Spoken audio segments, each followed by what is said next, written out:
त्यो जुन हामीले पानी हालिन्छ नि त्यो पानी हाल्ने प्रक्रिया प्रोसेस हुन्छ त्यसलाई चाहिँ हामीले पोरिङ भनिन्छ है POURING पोरिङ भनिन्छ त्यो तपाईँहरूको यसको सबै नोटहरू अहिले तपाईँको ग्रुपमा हालिदिन्छु म है नभए जुन हाम्रो कोर्स अनुसार हुन्छ हाम्रो अहिले हार्डवेयर चल्दा त्यो पछि कोड अनि त्यसपछि बल्ल अहिले म्यानुअल हो होइन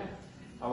तपाईँहरूको चाहिँ यो चाहिँ हिजो के कारणले माथि है भनेर मैले भन्न सकेँ होइन अहिले भइसकेपछि यो चाहिँ कसरी गर्ने भनेर तपाईँहरूलाई सिकाइदिन्छु कति राम्रो माथि है अब त्यसपछि हामीले जुन पानी हालिन्छ नि त्यो पानी हाल्ने प्रक्रियालाई चाहिँ हामीले पोरिङ भनिन्छ पोरिङ गर्दाखेरि चाहिँ हामीले नर्मली 3 या 4 चोटि पोरिङ गर्नुपर्छ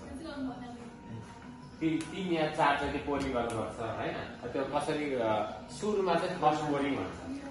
फर्स्ट पोरिङमा चाहिँ हामीले लगभग 40 ml जति पानी हाल्नुपर्छ त्यो 40 ml ले के गर्छ भन्दाखेरि जुन यसको कफीको धुलोहरू छ नि त्यसको सबै फ्लेभरहरू चाहिँ अब्जर्भ गरेर पहिलाको जुन पोरिङ जुन हामीले 40 ml हालिन्छ 40 ml झर्दाखेरि चाहिँ फर्स्ट पोरमा चाहिँ सबै यसको फ्लेभरहरू चाहिँ अब्जर्भ गरेर झर्छ त्यसपछि हामीले 90 ml हालिन्छ भनेको 40 + 90 गर्दाखेरि 150 ml हुन्छ होइन सेकेन्ड पोरिङमा चाहिँ बाँकी रहेको जुन फ्लेभरहरू फर्स्ट पोरमा झर्दैन 40 ml को सबै फ्लेभर त झार्न सकेन त्यसपछि हाम्रो 90 ml चाहिँ के गर्छ भन्दाखेरि पछाडिको जुन अलिकति यो कफीमा फ्लेभरहरू रहेको हुन्छ त्यसले चाहिँ सबै फ्लेभरहरू चाहिँ तानेर चाहिँ तल झर्छ अनि दुईटा पोरिङ भयो हाम्रो 40 र 90 गरेर 150 भयो यसै हाम्रो नर्मली 15 ग्राम हालिसकेपछि 1:20 को रेसियोमा भनेको 1 ग्राम हालेर 20 ml निकालिन्छ अब त्यस्तै 15 ग्राम हालिसकेपछि यसमा चाहिँ हामीले 300 ml चाहिँ एक्स्ट्रा गर्न सकिन्छ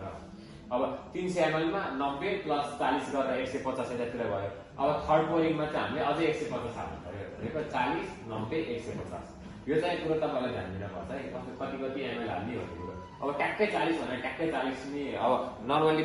बनाइरहेको प्र्याक्टिस गरिरहेको मान्छे त रोक्छ होइन अब अलिकति के हुन्छ तपाईँहरूको 40 नागेर 45 सम्म पुग्न सक्छ त्यो चाहिँ त्यति ठुलो कुरो भएन अब 45 90 त्यसपछि 150 त्यसरी गरेर झार्न पाइयो ± 5 चाहिँ पाइयो हामीले होइन 5 ml जति तलमाथि हुनसक्छ अब सुरुमा गर्दै जाँदाखेरि अब बनिसकेपछि पानी पर्छ त्यो ट्याक्क एकदम एक्ज्याक्ट फ्लेभर निकाल्नको लागि चाहिँ सुरुमा हामीले 40 ml पोरिङ गरिन्छ त्यो 40 ml चाहिँ यहाँ माथि भएको कफीहरूको सबै फ्लेभरहरू तान्छ त्यसपछि सेकेन्ड पोरिङमा चाहिँ हामीले